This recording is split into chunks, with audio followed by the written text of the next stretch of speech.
नमस्कार, आपका स्वागत है युव तरंग में। आपके साथ मैं हूं शिखा शर्मा। सपने तो हम सभी देखते हैं, लेकिन सपने उन्हीं के पूरे होते हैं जो लक्ष्य बनाने के बाद सब कुछ भूलकर सिर्फ लक्ष्य को याद रखते हैं और लक्ष्य को पाने के लिए आगे कदम बढ़ाते जाते हैं। आज हमारे साथ कार्यक्रम में जुड़े हैं सब लेफ्टिनेंट मिलिंद त्यागी, जो इंडियन नेवी में कमीशन हुए हैं। मिलिंद ने सपना देखा था कि वो इंडियन नेवी को ज्वाइन करना चाहते हैं और हमारे देश की सेवा करना चाहते हैं। उस सपने को देखने के बाद मिलिंद ने मेहनत की, कोशिश की और आज वो सब लेफ्टिनेंट हैं। तो आपका बहुत बहुत स्वागत है मिलिंद हमारे कार्यक्रम में। थैंक यू शिखा जी। मिलिंद, जब इंडियन नेवी की बात होती है ना, तो हम सभी गर्व से भर उठते हैं और एक अलग ही एहसास होता है। तो आपने सपने को देखा और सपने को पूरा भी किया, तो एक बहुत बड़ी बात है। तो सबसे पहले तो हम आपको शुभकामना देना चाहते हैं। Thank you. और जब एक सपना देखा जाता है तो उसकी शुरुआत कहीं से होती है। तो आपके मन में कब आया कि आप इंडियन नेवी ज्वाइन करना चाहते हैं?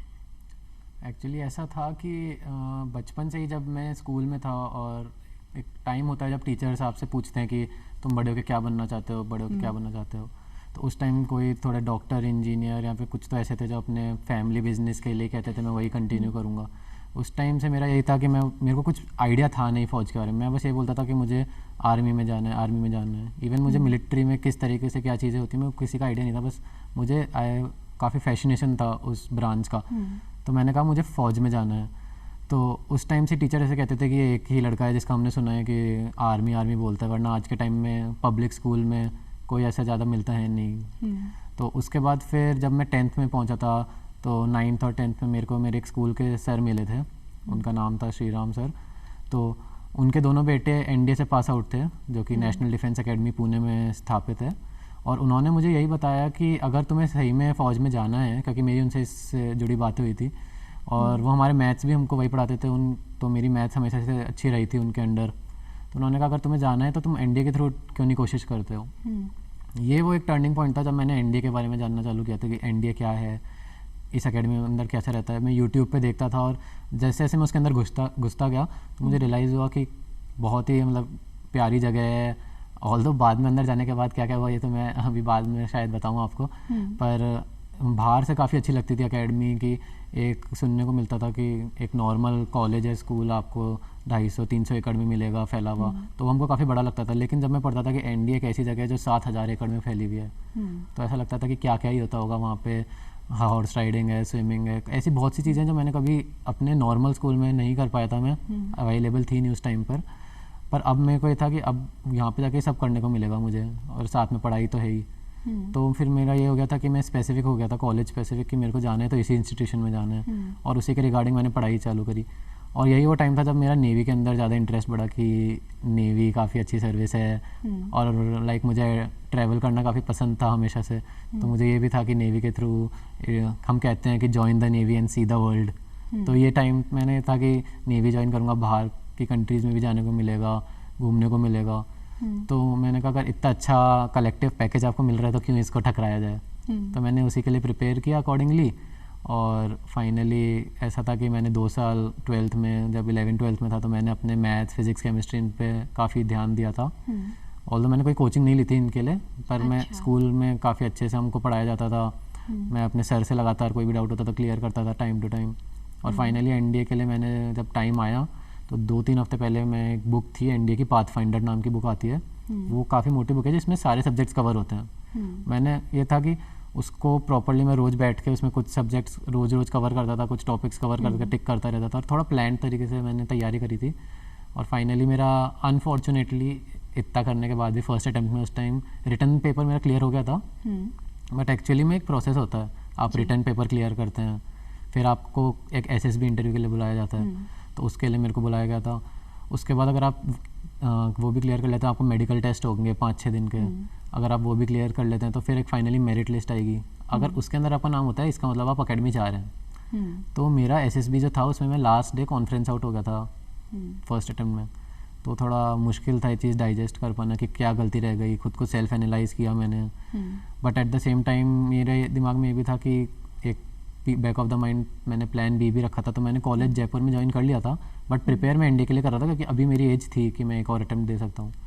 तो मैंने अपने पूरे डिटर्मिनेशन के साथ इस बार बैठा, खुद का थोड़ा अध्ययन किया और पेपर के लिए प्रिपेयर किया। रिटर्न पेपर फिर से मैंने निकाल लिया था और इस बार मैंने एसएसबी के लिए थोड़ी एक कर्नल थे उनसे कोचिंग ली, गाइडेंस ली।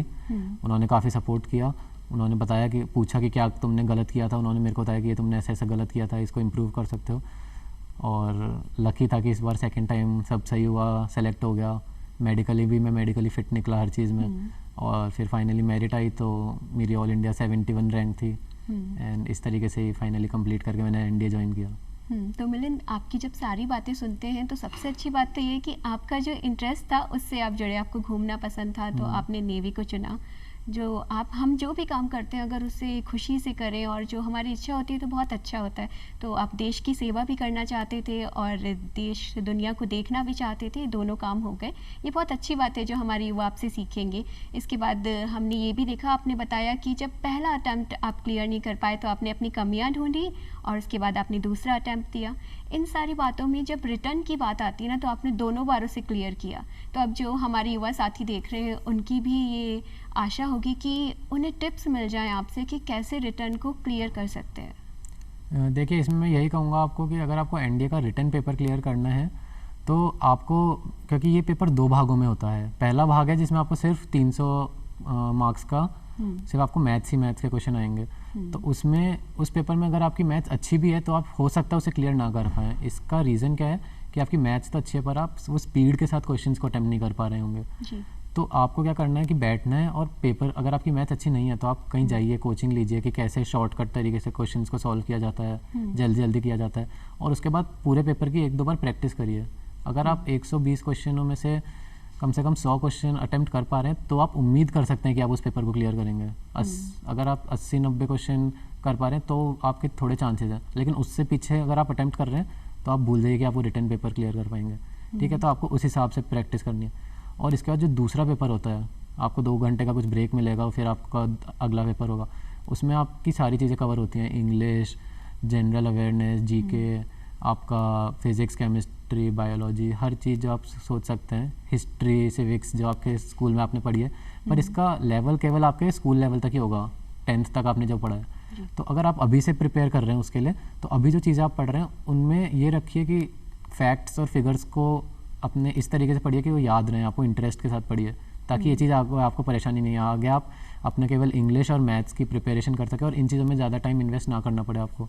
क्योंकि मेरा मानना ये है कि अगर आपकी मैथ्स अच्छी है और आप अपनी इंग्लिश पे अच्छे से ध्यान देंगे तो आप एनडीए का पेपर, रिटर्न पेपर आराम से क्लियर कर सकते हैं विद थोड़ी बहुत आपको फिजिक्स, केमिस्ट्री, मैथ्स की बेसिक नॉलेज होनी चाहिए। मैं ये नहीं कहूँगा बहुत हाई फाई आपने मोटी मोटी बुक्स करी होनी चाहिए, बट स्कूल लेवल पे भी अगर आपने कर रखी है, स्कूल की बुक्स भी आपने पढ़ रखी है एनसीईआरटी की, तो कोई दिक्कत नहीं आएगी आपको। यही बात रही जीके की, तो जीके के मुश्किल से 10 सवाल आते हैं। अगर आप उसमें से 5 सवाल भी कर पा रहे हैं तो ये बहुत अच्छी बात है, क्योंकि उस इतने वाइड सिलेबस को कवर कर पाना आसान बात नहीं है।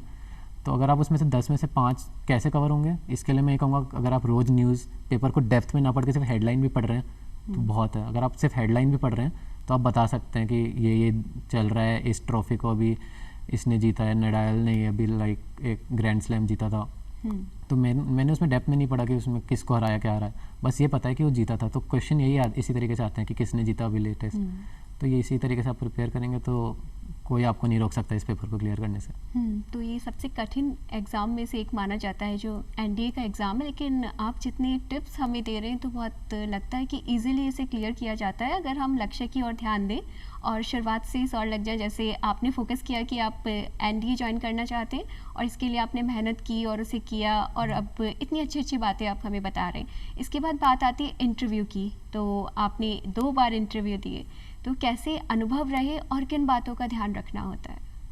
देखिए, इंटरव्यू एक ऐसी चीज़ है कि उसमें आपको अपनी पर्सनैलिटी दिखानी होती है कि जिस तरीके के आप रहे हैं आपको बस उसी को पोर्ट्रे करना है। आप जितना खुद को बदलने के लिए किसी और की तरह ढालने की कोशिश करेंगे उतना ही मुश्किल होता जाएगा, क्योंकि वहाँ पे जो एसेसर्स हैं वो आपको साइकोलॉजिकली टेस्ट करेंगे, वो आपका पर्सनल इंटरव्यू लेंगे और इसी के साथ वो आपके फिज़िकल स्टैंडर्ड्स और आपके ग्रुप में आप कैसे अपने साथियों के साथ कॉन्वर्सेशन रखते हैं, उन सभी चीज़ों को नोट करते हैं।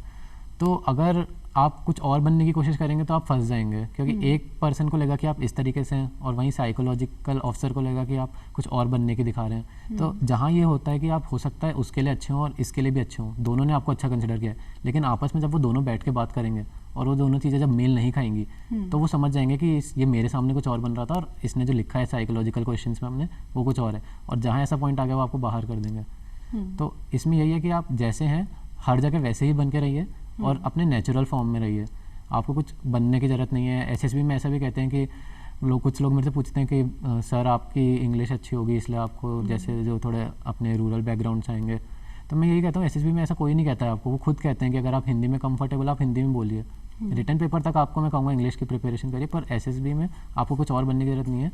आपका इंग्लिश पे इतनी पकड़ होनी चाहिए कि अगर आप इंग्लिश बोल रहे हैं और आपको कुछ नहीं आ रहा है तो आप हिंदी में चेंज कर सकते हैं, लेकिन आप ऐसे नहीं हो चाहिए कि लगातार हिंदी में बोल रहे हैं। तो उसके लिए आपको थोड़ी प्रैक्टिस करनी चाहिए कि दो लोग जब बैठे हैं तो आप इंग्लिश में एटलीस्ट 2 लाइनें बोल सकें।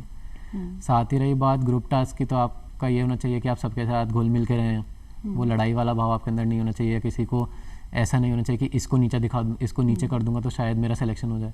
आप बस अपने परफॉर्मेंस पे ध्यान दीजिए, वहाँ पे सबके साथ घुल मिल के रहिए, ताकि सबको लगे कल को ऐसा नहीं होना चाहिए कि कोई जब आपका सिलेक्शन हो तो पीछे बोले कि यार इसका कैसे हो गया।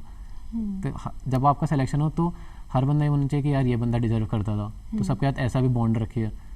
बाकी एसएसबी के लिए मैं ये कहूँगा कि अगर आपको आइडिया नहीं है, जैसे कि मेरे को पहली बार नहीं था, तो इसमें कोई शर्म की बात नहीं है, आप कोचिंग जाइए। आप वहाँ पे बहुत सारे आज के इंडिया में जगह जगह पे कोचिंग्स खुली हुई हैं एसएसबी की, वो आपको सिखाएंगे, वो आपको ग्रूम करेंगे, वो आपको फिजिकली बताएंगे आपको कहाँ पे ध्यान देना है, और उसके बाद आप प्रिपेयर करके जाइए। और ऐसे कोई वहाँ पे एसएसबी में नहीं कहता है कि आप कोचिंग लेके आए हैं तो शायद कि आपको नहीं लेना चाहिए। आपको सेलेक्ट करेंगे अगर आपके अंदर वो पोटेंशियल है, बस वो पैशन होना चाहिए आपके अंदर और वो उनको दिखना चाहिए कि भाई ये देश के लिए कुछ करना चाहता है और इसके अंदर वो एडवेंचरस वाली फील है और ये डरेगा नहीं, कहीं अगर कोई प्रॉब्लम आएगी तो पीछे नहीं हटेगा या हटेगी। अब तो मैं ये भी नहीं कहूँगा हटेगा, क्योंकि आज के टाइम में बहुत एंट्रीज हैं विमेन के लिए भी, तो आ भी रही हैं, मेरी भी कई दोस्त गई हैं अभी। तो आप करिए आज से ही प्रिपेयर। अब तो एनडीए में भी इवन लड़कियाँ आ गई हैं, तो ऐसा नहीं है कि अगर आप वुमेन है तो आप कॉलेज के बाद ही ट्राई करेंगे, आप अभी से प्रिपेयर करिए। और एनडीए से अच्छी एंट्री तो मैं नहीं मानता हूँ कि लड़कियों में या लड़कियों में किसी के लिए भी है। आज के टाइम में अगर आप स्कूल में हैं तो आप प्रिपेयर करिए, और मेरी बेस्ट विशेज़ है सभी के साथ जो भी इसके लिए अभी से ही अग्रसर हैं। तो फोकस हमें रहना है अगर इस क्षेत्र में हम जाना चाहते हैं, और आपने जो जो बातें बताई हैं उनका ध्यान रखना है। बहुत सारे युवा साथी सपना देखते हैं लेकिन उन्हें गाइडेंस नहीं मिल पाती, तो आज आपकी बातें सुनने के बाद उन्हें बहुत कुछ सीखने को मिलेगा। लेकिन एक परेशानी ये भी आती है कि जब सोचते हैं कि हमें डिफेंस में जाना है तो फैमिली सोचती है कि हमारे बच्चे को कैसे जाने दें हमसे दूर, या फिर कोई परेशानी ना हो जाए। कुछ बातें माता पिता और फैमिली के मन में आती हैं, वो सोचने लगते हैं। तो आपके लिए कैसा रहा अनुभव जब आपने बताया? देखिए मेरे सीन में ऐसा था कि मेरी सिंगल मदर हैं, तो उनके बैक ऑफ द माइंड मुझे ये पता था कि उनके चलता होगा कि यार बेटा है कैसे करेगा, बट उन्होंने कभी ये चीज़ सामने नहीं आने दी। और यही मैं उनकी सबसे बड़ी अचीवमेंट मानता हूँ कि वो हंसते हंसते उन्होंने मेरे को कहा कि ठीक है अगर आपका इंटरेस्ट इसमें है आप ज्वाइन करिए। और सभी माता पिता को होना चाहिए कि अगर आपके बच्चों का जिस चीज़ में इंटरेस्ट है और अगर वो उसको करने में एफर्ट्स दिखा रहे हैं तो उनको मोटिवेट करिए और उनको अलाउ करिए अपना ड्रीम पूरा करने को। क्योंकि हो सकता है किसी और फील्ड में या किसी और सेक्टर में जाके वो काम करें पर उनको वो इंटरेस्ट ना आए, फिर वो छोड़ दें, तो ये नहीं होना चाहिए। तो मेरी मदर ने हमेशा मेरे को सपोर्ट किया। आज बैक ऑफ द माइंड उनके दिमाग में क्या चलता है वो कभी मेरे को दिखाएंगी नहीं, बट उनको भी थोड़ा डर लगता होगा, but end of the day वो हमेशा मेरे को कहती हैं कि अच्छा करते रहो और मुझे तुम पे गर्व है, देश को तुम पे हमेशा गर्व होना चाहिए, तो हमेशा ऐसे ही काम करते रहो। और मैं उनको ही अपना रोल मॉडल भी उनको ही मानता हूँ कि किस तरीके से उन्होंने अकेले विपरीत परिस्थितियों में, और कभी कभी परिस्थितियाँ ठीक नहीं भी थी, बट मेरी मदर हमेशा मेरे साथ खड़ी रही। और जिस हैप्पी फेस के साथ वो मेरे को हमेशा ट्रीट करती थी कि मेरे को नहीं पता चलता कि क्या क्या प्रॉब्लम्स वो फेस कर रही हैं। वो अकेले उन सबको फेस करती थी, उन जो भी डील करना होता था वो करती थी, पर मेरे को कभी दिखाती नहीं थी, ना ही वो आज दिखाती हैं। तो ये मैं उनका मानता हूँ कि आपको हमेशा अपने साथियों के बीच जब आप रहें तो हमेशा वो चीयरफुल आपका फेस रहना चाहिए, आपको खुश रहना चाहिए और आपको अपनी प्रॉब्लम्स के साथ डील करना आना चाहिए। आज के टाइम में आपको इतना मैच्योर रहना चाहिए कि आप किसी के सामने जाके ऐसे रोए ना, बिल खिलाए ना, but at the same time आपके कुछ दोस्त ऐसे हमेशा होने चाहिए जिनके सामने आप घुल मिल के सारी बातें कर सकें। तो ये सब मैंने अपनी मदर से सीखा है वो। और हमारे बीच में एज अ फ्रेंड भी एक अच्छा है कि मैं उनसे हर चीज़ एज अ फ्रेंड भी उनको बता पाता हूँ, और वो भी मेरी बातें सुनती हैं, मेरे से हर चीज़ शेयर करती हैं जितनी उनको करनी चाहिए। और बहुत उन्होंने कुछ देखा है, उसके बाद उन्होंने मेरे को यहाँ तक पहुँचाया, तो मैं तो पूरा क्रेडिट उनको ही देता हूँ आज मैं जहाँ भी हूँ। तो मिलन, जैसे आपने माँ के लिए बताया, तो देश के जितने भी वीर सुपुत्र होते हैं उनके पीछे उनकी माँ ही उनकी शक्ति होती है। और आज आपकी बातों से भी हम देख रहे हैं कि आपकी मदर ने कितना संघर्ष किया और उसके बाद आपको इस मुकाम पर पहुँचाया। और अब भी जब वो आपके सामने आती है तो बताती नहीं है कि आपसे दूरी है या फिर कुछ, वो एक स्माइलिंग फेस के साथ आती है। लेकिन एक प्राउड मोमेंट होता है जब पासिंग आउट परेड होती है, तो उस टाइम आपकी मदर ने कैसा फील किया और क्या अनुभव रहे और आपने कैसा महसूस किया, अब ये भी जानना चाहेंगे। देखिए, एनडीए में 3 साल और उसके बाद 1 साल नेवल एकेडमी में करने के बाद हमारा तो यही था कि जल्दी से जल्दी अब फाइनली ऑफिसर बनने का टाइम आ गया है। तो हमारे लिए तो काफ़ी खुश होने वाला मोमेंट था। बट फैमिली जब आपकी आती है, लाइक मेरी मदर जयपुर से, मेरी सिस्टर आई थी, वो भी बाहर पढ़ रही है इंडिया के, तो वो भी इंडिया आई थी सिर्फ इस मूवमेंट के लिए, और वो दोनों आए थे केरला तक मेरी पासिंग आउट परेड के लिए। तो होता क्या है, डिफेंस में जब आपकी पहली रैंक होती है वो आपके माता पिता ही लगाते हैं। तो मेरे सीन में मेरी मदर और मेरी सिस्टर आई थी, और उन लोगों के लिए काफ़ी प्राउड मोमेंट था, साथ में कुछ इमोशनल मोमेंट भी था, क्योंकि उन्होंने इतना कुछ देखा है। और उसके बाद जब आप देखते हैं अपने बच्चों को यहाँ तक पहुँचते हुए, तो वो इमोशनल होना बनता था, और मेरे भी कुछ हद तक इमोशनल हो गया था मैं। बट फिर दिमाग में यही था कि फ़ोटो भी अच्छी आनी चाहिए। तो मैंने उनको फिर बोला कि चलिए हंसते हुए कुछ फ़ोटो खिंचवाते हैं।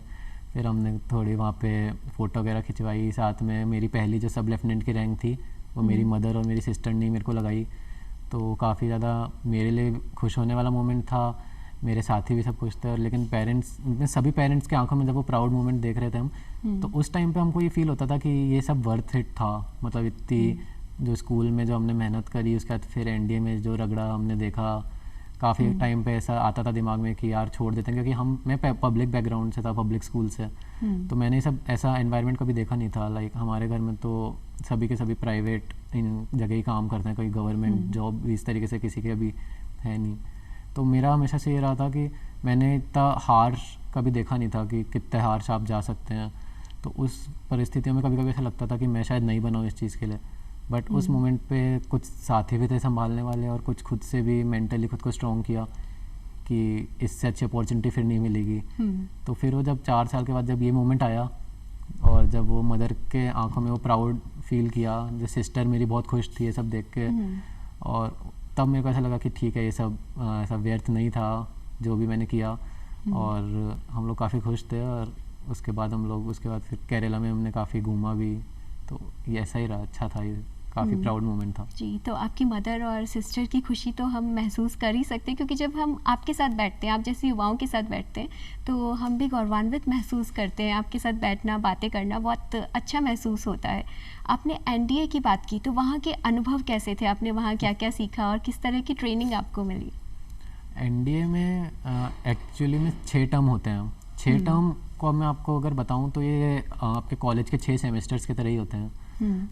बट जैसे हमारे कॉलेज में होता है कि ऐसे आपको मतलब आप अपने काम से काम रखते हैं, यहाँ पे कि जॉइंट एनवायरनमेंट है, ट्राई सर्विसेज है, यहाँ पे सबकी ट्रेनिंग साथ में होती है, तो आप कहीं भाग नहीं सकते हो। आपको सीनियर काम देंगे, आपको पढ़ाई करनी है, साथ में आपको फिज़िकल ट्रेनिंग करवाई जाती थी। तो बाहर से जब मैं शुरू में आया था तो मेरे स्टैंडर्ड्स इतने ज़्यादा थे नहीं, तो मैं फिज़िकली भी नहीं था, वीक था, भागने में भी कमज़ोर था। तो काफ़ी ज़्यादा प्रेशर आ जाता था कि यार पढ़ाई भी करनी है, थकान भी रहती थी। हम लोग क्लासेज में जाते थे तो बैठते ही नींद आने लग जाती थी, और ब्रेकफास्ट जाते थे तो जल्दी जल्दी खा के निकलना होता था। तो बहुत ही ऐसा लगता था कि कहाँ आ गए हैं। बट उसके बाद over a period of time ये सब अच्छा लगने लगा था। मतलब आपने सुना होगा वो शुरू मजबूरी में किया था, बाद में मज़ा आने लगा था। तो वैसा ही होने लगा था, हमको काफ़ी अच्छा लगने लगा था। जैसे जैसे सीनियर बनते हैं वहाँ पे आपको छोटे छोटे प्रिविलेज मिलने लग जाते हैं। एक टाइम था जब आप पहले 3 टर्म हर जगह आपको दौड़ के जाना होता था, उसके बाद आपको छोटे छोटे प्रिविलेज मिलते हैं कि अब आप चल के जा सकते हैं यहाँ से यहाँ तक, छोटी छोटी जगह आप। तो काफ़ी ऐसी चीज़ें थी कि हमको ऐसा लगता था कि एनडी जाने के बाद आपको ये फील होता है, आपको ये पता चलता है कि आपको घर पे जो चीज़ें आसानी से परोस दी जाती हैं वो चीज़ जब आपको एक टाइम के बाद आप हासिल करते हैं तो आपको पता चलता है कि आप बड़ी बड़ी चीज़ें इनके पीछे भाग रहे हैं वो बहुत छोटी हैं, हम छोटी छोटी चीज़ों में भी खुश हो सकते हैं। तो हमको जब उन चीज़ों की वैल्यू पता चलती थी, आप फ़ोन से दूर हैं, फ़ोन आपके पास है नहीं, तो कभी उस चीज़ का एडिक्शन नहीं हुआ कि अब फ़ोन है भी तो ज़्यादा यूज़ नहीं करते। साथ ही आप बाहर की दुनिया में खुद को जब रखते हैं तो आप काफ़ी कंपेयर करते रहते हैं कि उसके साथ ये हो रहा है, इसके साथ। यहाँ पे सब साथ में, अगर मेरे को जो रगड़ा मिल रहा है वही मेरे साथियों को मिल रहा है, अगर मैं इंजॉय कर रहा हूँ वो भी इंजॉय कर रहे हैं, तो एक बॉन्डिंग बनती है, टीम स्पिरिट आती है, आप ऐसे ऐसे मोमेंट्स क्रिएट करते हो जो आप अपनी पूरी ज़िंदगी चेरिश करोगे। तो काफ़ी अच्छा एक एनवायरनमेंट बन जाता है एनडीए में। और ऐसा कहते हैं कि आप एक पर्सन को एनडीए से पास आउट करा सकते हो लेकिन उसके अंदर से एनडीए कभी निकाल नहीं सकते हो। तो आज भी हम जब पास आउट हो गए हैं तो हम फ़ोन पे अपने वही मेमोरीज वगैरह आपस में शेयर करते रहते हैं। और मेरे को फिर यही लगता है कि मेरा डिसीजन काफ़ी सही था कि मैंने एनडीए के लिए खुद को हमेशा से मोटिवेटेड रखा। और आज भी कोई सीनियर ऑफिसर्स मिलते हैं तो सबसे पहले हमसे यही पूछते हैं कि तुम में अगर कोई एनडीए से हैं कि कौन एनडीए वाला है, चाहे वो ऑफिसर जनरल रैंक का ही हो, कोई आर्मी में या नेवी में मान लिया एडमिरल रैंक के हो, तो आज भी अगर वो एनडीए से पास आउट है तो सबसे पहले वो यही ढूंढते हैं कि कोई एनडीए वाला है या नहीं। तो वो एक अच्छी बॉन्डिंग रहती है हमेशा। और ये चीज़ अब मैंने सीख भी ली है, मैं भी आगे इस चीज़ को कंटिन्यू करता हूँ। जूनियर सीनियर के साथ एक अच्छा बॉन्ड रहता है, रगड़ा अपनी तरफ रहता है लेकिन अंदर से सब एक दूसरे की केयर करते हैं। तो ये चीज़ बाहर शायद आपको कॉलेजेस में इतनी ना देखने को मिले, पर अंदर एकेडमी के अंदर जो एक एनवायरनमेंट क्रिएट होता है ट्रेनिंग के साथ, वहाँ पे आपके ड्रिल उस्ताद होते हैं जो आपको ड्रिल कराएंगे, आपके पीटी उस्ताद होंगे जो आपको पीटी कराएंगे, सीनियर ऑफिसर्स होते हैं जो आपकी ओवरऑल आपको मेंटोर करेंगे। तो जो ओवरऑल ग्रूमिंग आपको चाहिए होती है वो आपको मिलती है। और फाइनली आज आपके साथ में बैठा हूँ। मेरे फिज़िकल स्टैंडर्ड्स ऐसे थे कि मैं फर्स्ट अटेम्प्ट में हर जगह पास हो जाता था। रनिंग में भी मेरी काफ़ी अच्छी हो गई है, लाइक अब तो मेरी हॉबी बन गई है रनिंग में। घर भी आता हूँ तो रनिंग करता रहता हूँ। तो ऐसा ही था कि मैं एकेडमी जाते टाइम काफ़ी मेरा वेट था, तो मैंने कम से कम 10-15 kg एकेडमी जाके ही घटा लिया है। तो मेरा एक बैक ऑफ द माइंड ये भी रहता था कि अगर मैं कॉलेज में रहा तो मैं शायद धीरे धीरे मोटा होता जाऊँगा, बट एनडीए ज्वाइन करने के बाद ये रहा कि मेरा काफ़ी फिज़िक पे भी ध्यान दिया। आप ना भी दो तो एकेडमी आपके ऊपर ध्यान दे देगी, इसमें कोई बड़ी बात नहीं है। तो बहुत कुछ आपने सीखा एनडीए में जाके और आपको ओवरऑल वो पूरी ज़िंदगी याद रहेगा। और आप जो आज हैं उसमें एक बहुत बड़ा योगदान एनडीए का भी हम मान सकते हैं। बिल्कुल, एनडीए जैसा इंस्टीट्यूशन आपको शायद इंडिया में कहीं भी नहीं मिलेगा। तो I consider it as the best. और आपकी हॉबीज़ क्या क्या है मिलन? हॉबीज़ में मैं कहूँगा साइकिलिंग मेरी पहले हॉबी थी जिसको मैं अभी तक कंटिन्यू करता आया हूँ। साथ में अब रनिंग भी मेरी हॉबी है, तो मैं लॉन्ग रन्स पे जाता रहता हूँ। जनरली 5 to 6 किलोमीटर तो मैं घर पे भाग ही लेता हूँ कभी भी, बट मैं कोशिश करता हूँ संडे वनडे को अगर टाइम मिले तो लॉन्ग रन पे जाऊँ और लॉन्ग रन पे 10 to 15 किलोमीटर एक्सटेंड कर सकूँ उसे।